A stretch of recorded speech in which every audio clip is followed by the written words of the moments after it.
Bakit po dinadayo tong simbahan ng St. Joseph? Sabi ng mga matatanda namin dito, talaga daw maraming napagagaling si St. Joseph.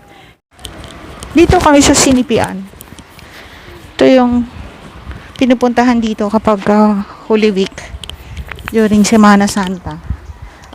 Late na kasi kami kaya kukunti yung tao. Buti ngayon wala na masyadong tao. Pero dinadayo ito. Kanina pang madaling araw maraming nagpupunta rito. Dati maraming nagtitinda rito eh. Magulo ba ako maglakad na? Ayun yung kasama ko.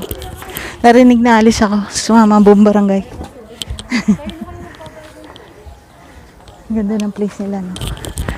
Napaka susulok to eh. Pero community siya. Oh, small community. Ito yung chapel.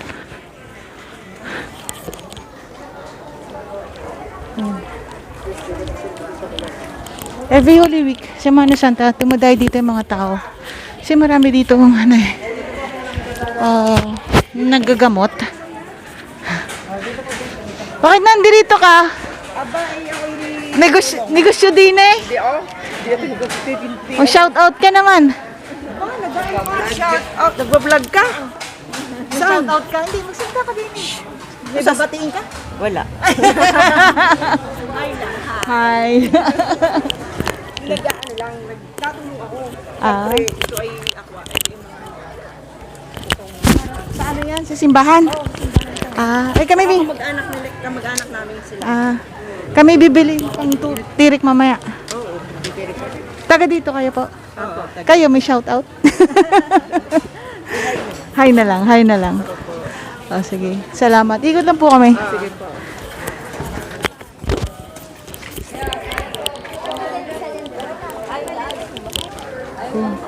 Diba, kung saan ako napupuntas. Yung kasama na po tayo siguro simbahan. Oo, ikot-ikot.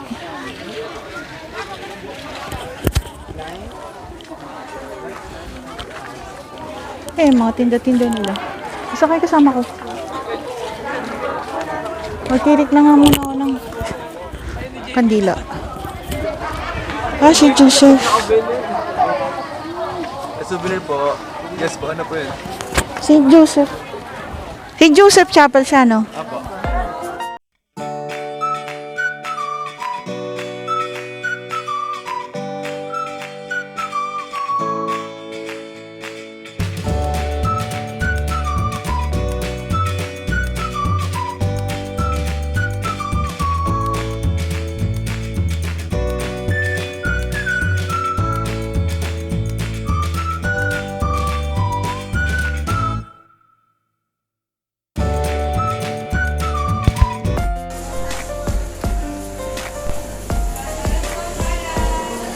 Wala ba akong galam nito?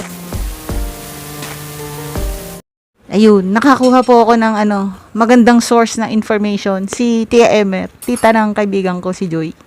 Tia Emer, kamusta naman po kayo? Okay lang naman. Ito, permi na lang ako dito sa bahay. Natanda na. Hindi naman, kaganda pa rin. Tia, ay itatanong ko lang, bakit baga po dinadayo itong St. Joseph Chapel sa Sinipian, Nagcarlan, Laguna? Tuwing Holy Week, tuwing Semana Santa. Kasi nakamulatan ko na talagang napakadami ng pumupunta dito. Kasi yung mga deboto talaga kay St. Joseph. Kasi ang sabi ng mga matatanda namin dito, talaga daw maraming napagagaling si St. Joseph. Yung mga humihiling sa kanya, yung halimbawa kukuha ng board exam, talagang mga nakakapasa, ganun.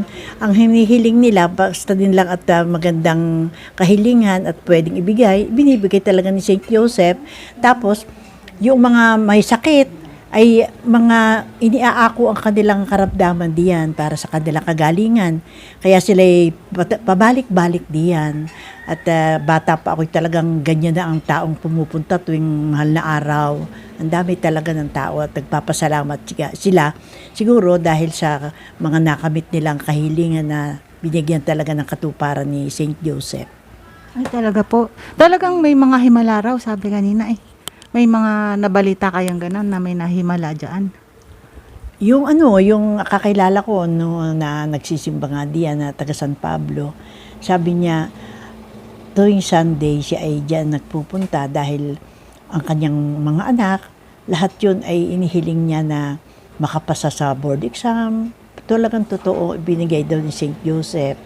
Kaya siya ay talagang ang pasasalamat kay St. Joseph ay hanggang doon na lamang. Maraming himala na ibinibigay. Eh, meron pa po bang mga naggagamot ngayon? Gawa nung bata po ako, parang alam ko may mga manggagamot din dito po.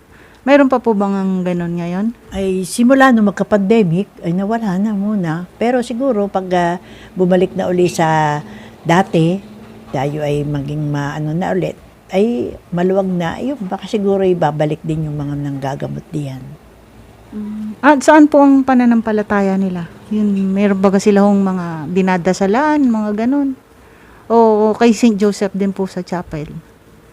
Talagang alam ko kay St. Joseph lang sila talaga. Talagang diyan sila nagbibisit at talagang yun ang kanilang pinaka-patron saint nila. Sige po. Salamat po na marami. Ito. Langis? Opo. Pa, May bless. bless po ito. Libre po bibilihin. Yung donation po. Donation. Magkano po donation? Kahit magkano? Opo. Depende po sa akin. Nakakagamot po siya. Yung po yung ano, kaya talagang yan inaano ng mga sumisumba dito. Ah, Inihilot nila. yung Oh. pinanghilot po. Talagang, Yung mga devotee. yan. Kukuha ko. Testingin natin. Nasa paniniwala naman yan eh. Kako, testing ko sa mga matanda. Panghilot. Thank you po. Ate, ano po to? Teka lang ha. Magkano po? 15 po, 15. Kaya, candy, masarap yan. Yung white po. Buko na yun. Wala, teka lang ha. Bigyan ko lang yung babae. Kunan ko lang ha. Sige. Wala mo talaga, miss ha. Magkano yan, te? 15 lang, te. Sarap yan. Pare-pareho presyo. Hindi na yan. Ah. Ano ba yung kulay green? Pandan. Sige, una na kayo. Ilan, miss ko lang. Oh, maglakad na kayo kasi mauna ko rin kayo. May taga-gupitan pala. Gusto niyo to? Gusto niyo? Sarap yan, miss. Gusto niyo? Kunin mo muna, hindi ko madadala. Ito yung is plastic. Ilan ba? Ano sa'yo yung green ang buko? Ay, Yung puti daw, te. teka lang ha. Bibigyan ko muna. Ikaw, may chew. Ayaw niya, kuminom ng tea. Teka lang, miss ha. Sige lang. Gusto ko itong... Teka lang. Ni-stress kita, te. Pressure ba? Pressure. Shout out ka, gusto mo. Thank you. Ang ganda na smile ni ate. Taga saan kayo? Santa Cruz, te. Layo. Santa Cruz lang. Galing ka pa dun. Buti hindi natuloy. Hindi po, baka pa pwede yan. At ilan natin? Isang white. Isang white. Bubuksan ko na? Ay, wag. Hindi. Ilan? Hiwalay mo yung isa, te. Bigay mo na sa kanya. Tapos, ako din, isang white. Ay, ubi yung isa. Ube, pandan. Ayan. Magkano nga, 15? Okay, sir. Bigyan mo ako ng green din. Ba't parang tunog? Dip, yung green tsaka ube, pagsamahin mo na, te. Ube. Ano? Ube, saka green. Oo, tapos, yung white, hiwalay mo. Ube tsaka green, pagsamahin mo. Tama. Oo. Tapos, binugulo kita, te, para magulo ka talaga. Magulo ba talaga? Yan, pagsamahin mo siya. Tapos, isang white, hiwalay mo. Wap. Waka mo to. Ilan? Ayoko ito. Palitan mo ng white ito. Wait. Sige, pamatang ko. So, bali, 3, 4, kinuha ko, di ba? 15. 30. 60. Gupitin mo yan, te. Gupitin mo yan. Tetestingin ko yan. Sige, kaya. 60. Baka mawala na ako ng pamasahe sa ginagawa ko. Yan. Sarap to, te. Try mo. Ikaw, ate. White. Sarap. Creamylicious. Sarap, masarap. Thank you, ate, ha. Bye-bye. Sa ulitin po. Yan, ano po yan? Balagkit. Ano po tawag dyan? Galang-galang. Galang-galang. Magkano po? 3.20. 3.20. Okay lang po. Ang kulit ko. Nanawanan ko si nanay. Pakisara. Ari na po yan. Baka malaglag pa. Ano po naman sa loob? Dilis po, tsaka rino. Pa-order nga po ng isa. Titingnan ko po. Jili sa Trino. Ano jili sa Marula? Mag-10 po. Ate, isa nga. Ang bango. Magkano nga po ang order? 70 po, 70. Yan. Apo, apo. Tinuto. Apo.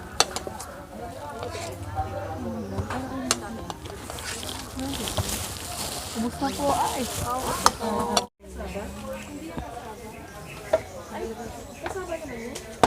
Fresh water po yun na shrimp, ano? Apo. Sili, yan. Yun. Ayun, dagdag. Ang sarap niyan sa rice. Opo. Mainit na May kanin. kanin din po kami, mainit pa po. Sa bahay na lang po. Baka, Naiinip na yung kasama namin. Yan po. Hindi, yan po, nandito na pong kanin namin. Ah, Mainit din po yun. tapos, ano pa yun? Gusto daw nito. Ano yan? Ano po ito? Ano po, minudo. Magkano po order? Tulingan. Magkano po yung tulingan? Ano po, 80 po. Isa daw po nito. Alin po? Naku, nagot.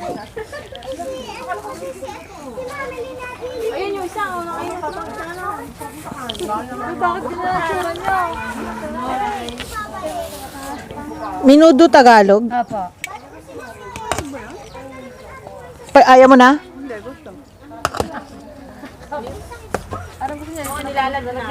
Dami maglagay ni ate, thank you. Tsaka nga po na rin, ano nga ito? Tulingan. Excuse me, nadigay na ako.